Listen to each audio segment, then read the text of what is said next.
नमस्कार, आदाब, सत श्री अकाल। मैं अमरजीत नंदा स्वागत करता हूँ आपका। उड़ान टीवी के ज़रिए मेरे साथ इस वक़्त वरिंदर मौजूद हैं और एक ख़ास वीडियो हम आपके लिए लेकर के आए हैं। शहर बठिंडा में आयोजित हो रही है एक बहुत ही सुगम और बहुत ही सरल, बहुत ही पवित्र भागवत कथा।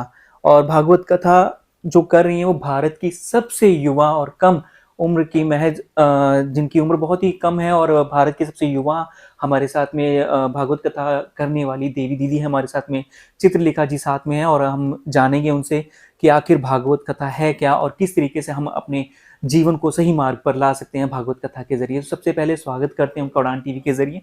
दी, बहुत बहुत स्वागत है आपका और राधे राधे आपको। धन्यवाद, बहुत बहुत धन्यवाद। और बठिंडा की पावन पवित्र धरती पर आके चरण पड़े हैं दीदी। बहुत सबसे पहले तो हम मेरे पास शब्द नहीं है आपको कुछ कहने के, लेकिन फिर भी मैं आपके मुखारबिंद से मैं जानना चाहूंगा कैसा लग रहा है आपको बठिंडा आकर के, और कैसा रहा आपका आयोजन का आज का पहला दिन। पहला दिन था। पहले दिन में श्रोताओं का जो एक सुनने का भाव है वो जी बड़ा अच्छा था, क्योंकि श्रोता को देख करके लग जाता है कि ये लोग कथा से जुड़े हुए हैं, कथा से प्रेम करते हैं। जी तो पहले दिन के हिसाब से बहुत लोगों ने बड़े भाव से, रुचि से कथा को सुना। जी तो मुझे लगता है आगे आने वाले जो 6 दिन रहेंगे तो उसमें सब बड़े उत्साह से आएंगे, श्रद्धा से कथा को श्रवण करेंगे। जी। दीदी, मैंने खुद उस कथा को मैंने पूरा उसका मेरे ऊपर बहुत प्रभाव पड़ा जब मैं कथा के अंदर में आपको सुन रहा था। बहुत ही सरल और सहज भाव से आपका प्रेजेंटेशन था, और लोगों के जरिए जो ऐसा लग रहा था लोग कथा में तो आए थे लेकिन कथा उनके अंदर वास कर रही थी, वो मैं उठा हुआ देख रहा था। तो उस चीज के लिए आपका बहुत बहुत धन्यवाद है। और बहुत ही सरल भाव से आपने पूरा वृंदावन, पूरी मथुरा जो आपने सजा करके रख दी उन 3 घंटों के अंदर में मन नहीं कर रहा था कि आपको छोड़ करके जाएं, लेकिन वो समय ऐसा था कि अभी 5 दिन और रह गए। हमें श्रोताओं में, दर्शकों में बताना चाहूंगा, अगले 6 दिन और ये कथा रहेगी।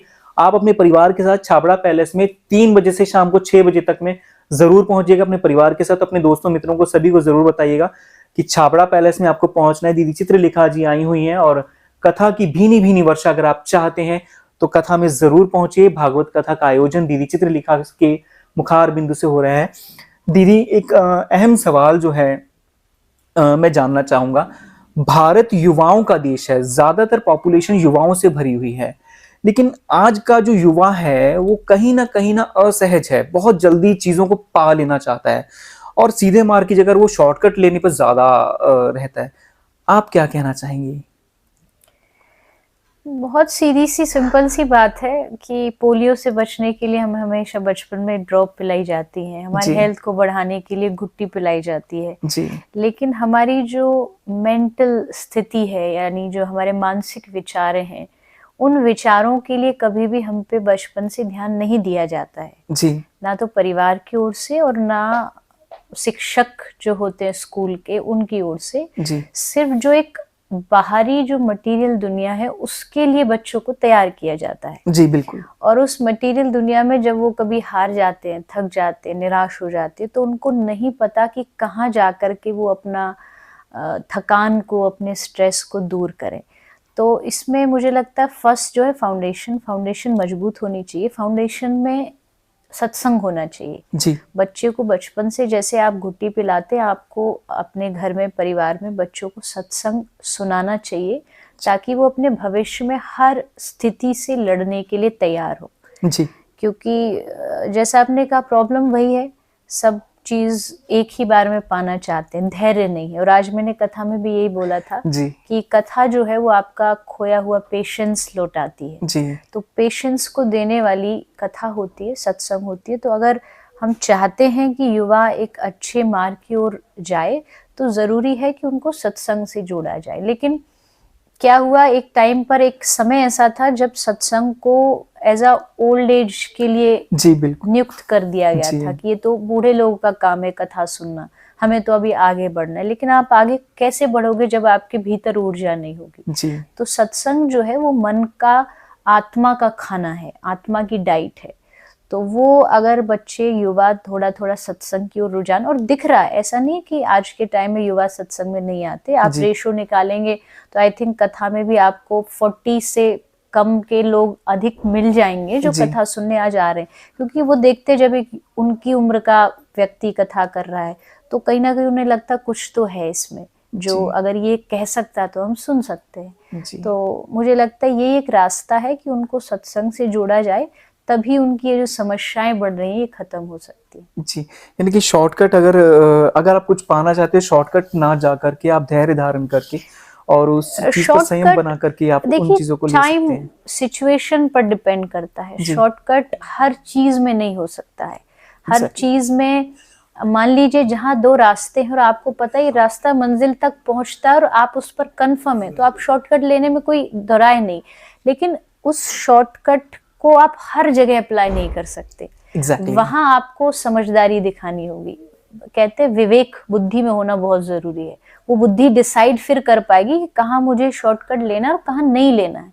तो वो अगर आप डिसाइड कर पा रहे हैं, और वो कैसे डिसाइड कर पाएंगे, जब आप थोड़ा सा भगवान से जुड़ेंगे। जी। जाते-जाते एक सवाल और मैं आपसे पूछना चाहूँगा। इस पूरे संसार में एक ना पूरी भागम-भाग लगी हुई है। कोई देश किसी पर आक्रमण कर रहा है, कोई किसी देश पे आक्रमण कर रहा है, पूरी एक स्ट्रेस आ रही है। दीदी आपने भी अपने सोशल मीडिया पर भी आपने बहुत जो आपका इंस्पिरेशन वीडियोज़ रहता है, कहीं न कहीं ये जो चीज़ें जो ये समाज में, सोसाइटीज़ में हो रही हैं, घटित हो रही हैं, उन चीज़ों को लेकर के आप क्या कहना चाहेंगे? देखिए मानवता को, जी। ह्यूमैनिटी को जिंदा रखना ये जिम्मेदारी बस एक मानव की है। कोई पशु तो ये काम करेगा नहीं। एग्ज़ैक्टली दी। कोई आके हमारी पशु तो मदद करेगा नहीं। हमको एक दूसरे की स्वयं खुद मदद करनी पड़ेगी। हमको समझना होगा कि इंसान जो है वो बहुत कुछ प्रोग्रेस करने के लिए बना है। जी। उसके पास एक ट्रांसफॉर्मेशन करने का दिमाग भी है और जी। भगवान ने उसको सिखाया भी है। जैसे मान लीजिए मुझे हिंदी भाषा आती है, मैं चाहती हूँ मुझे एक और लैंग्वेज आनी चाहिए, मुझे जी। मराठी आनी चाहिए, मुझे इंग्लिश आनी चाहिए, संस्कृत आनी चाहिए। ये बात एक इंसान ही सोच सकता है, पशु नहीं सोच सकता, ये कोई दूसरा प्राणी नहीं सोच सकता। यानी जी। भगवान ने सिस्टम एक इंसान का बहुत बहुत ऊंचे लेवल पर फिट करके भेजा है। तो अगर भगवान ने आपको इतनी बड़ी चीज दी है, यानी बुद्धि दी है, जी। तो हम मानवों का काम है कि उसको हम सही जगह उपयोग करें। जी। एक बुद्धि को एक आतंकवादी मारने में भी यूज कर रहा है, और वहीं एक आर्मी में यूनिफॉर्म जवान यूज़ पहन कर रहा है, करके यस। एक जवान यूज कर रहा है कि कहाँ मुझे बचाना है। गोली वो भी चला रहा है, गोली वो भी चला रहा है। एग्ज़ैक्टली। लेकिन दोनों की जो अपनी वे ऑफ थिंकिंग है वो अलग है। तो हमें अपनी विचारधारा को बदलना चाहिए। आज के टाइम में मानव की मदद नहीं करेगा तो इस संसार को जंगल बनने में कोई समय नहीं लगेगा। जैसे जंगल राज होता है, जिसका दबदबा वही राजा, वही राज करता तो है। ये जंगल राज आएगा जरूर, क्योंकि भागवत में लिखा है कलयुग में ऐसे समय आएगा। अच्छा, ये आएगा। लेकिन जब तक हमारे पास अच्छाई है, हमें उस अच्छाई का उपयोग करना चाहिए, और हमें अपनी तरफ से हम समाज को, सोसाइटी को क्या कंट्रीब्यूट कर रहे हैं वो हमेशा ध्यान रखना चाहिए कि आप समाज को अमृत दें, विष नहीं।